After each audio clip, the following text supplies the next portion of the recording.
Baruch Hashem, it's day number 32 of our daily study of the Rambam Sefer HaMitzvos. And as mentioned yesterday, we are going to be studying the same biblical commandment every day for a few days, because in the 3 chapters a day of Mishnah Torah, we're in Hilchos Brachos, the laws of blessings, which is 11 chapters. And there's only one biblical commandment in all of that. And that is, well, let's say it properly here, positive commandment number 19, Birkas HaMazon, the grace after meals, which we spoke about yesterday. Now, we're going to go a little bit more into depth, not about the mitzvah itself, but something related to it. And it's based on one of the 3 chapters that we're studying in the Mishnah Torah today, which today we're on chapters 4, 5, and 6 of the laws of blessings.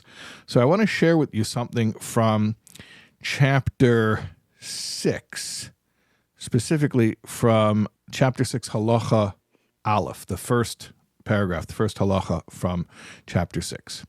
The Rambam says, Kol ha'echel hapas shmavochen olav hametzi. Anyone who eats bread that you make a before blessing of hametzi lechem min haaretz on it, tzorech netilas yadayim tchila. You have to wash your hands first. This is the mitzvah of netilas yadayim. We're going to say, hold on a second. Netilas yadayim, that's also a mitzvah. How come we've been saying only one mitzvah, only grace after meals? What about netilas yadayim? Isn't that also a mitzvah? All right, great question. Netilas yadayim is a rabbinic mitzvah. So it's not one of the 613 biblical commandments. It's a rabbinic mitzvah. And that's why we make a blessing when we wash the hands. If it's a rabbinic mitzvah, we make a blessing on it. But it's not one of the 613. Now, listen to what the Rambam says. Va'afopi shehi pas chulin. Even though the bread is chulin. Chulin means not sacred, not holy. What's the Rambam referring to here? We're not used to this whole concept of holy, not holy.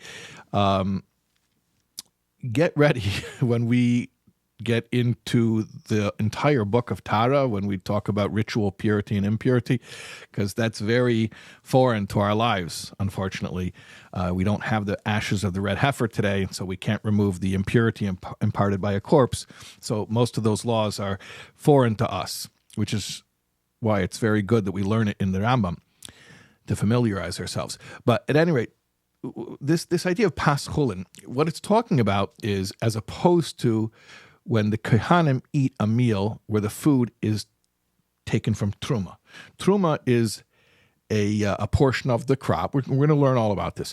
Truma is a portion of the crop that is taken and consecrated and can only be consumed by a kohen.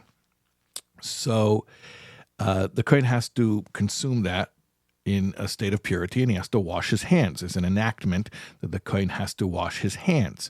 Now, interestingly, the enactment that the rabbis made, that the kohanim should wash their hands before they have a meal because they might consume truma in their meal, was applied not just to kohanim, but to all of us.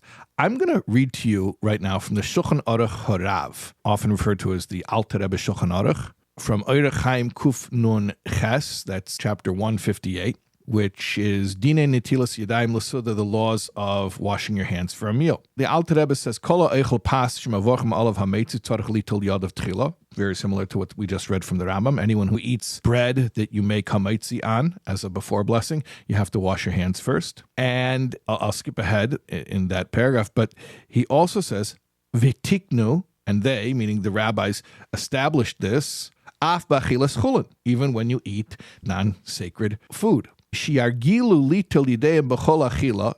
They made this so that the kohanim should be accustomed to washing their hands before they eat, v'lo yishkechu litel l'truma, and then not forget to do it when they are eating truma. In other words, the only time they really need to wash their hands is before they eat truma. We just made them wash their hands before any meal as a safeguard. Now listen to this. They didn't want to distinguish, meaning the rabbis who made this enactment, between Kohanim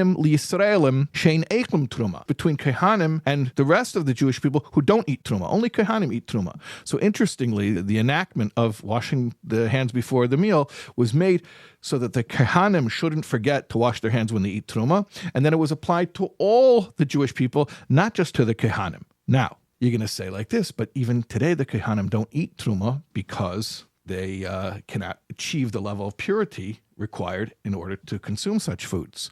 So listen to what the Alter Rebbe says. V'gam achshav, and even now, she'ein ha'kehanim eichem truma mipnei hatuma. Kehanim don't eat truma because of the impure state that they can't remove because we don't have the ashes of the red heifer. Loi batla takana zu. This rabbinical enactment has not been negated. Why? Kedei shiur ragilim b'nei Yisrael shi'abana bis hamigdash b'mhedav yamenu la'achol b'tahara. So that the Jewish people are used to this when the Beis Hamikdash, which will be speedily rebuilt, is standing again, and then the Kehanim are going to be able to eat Truma.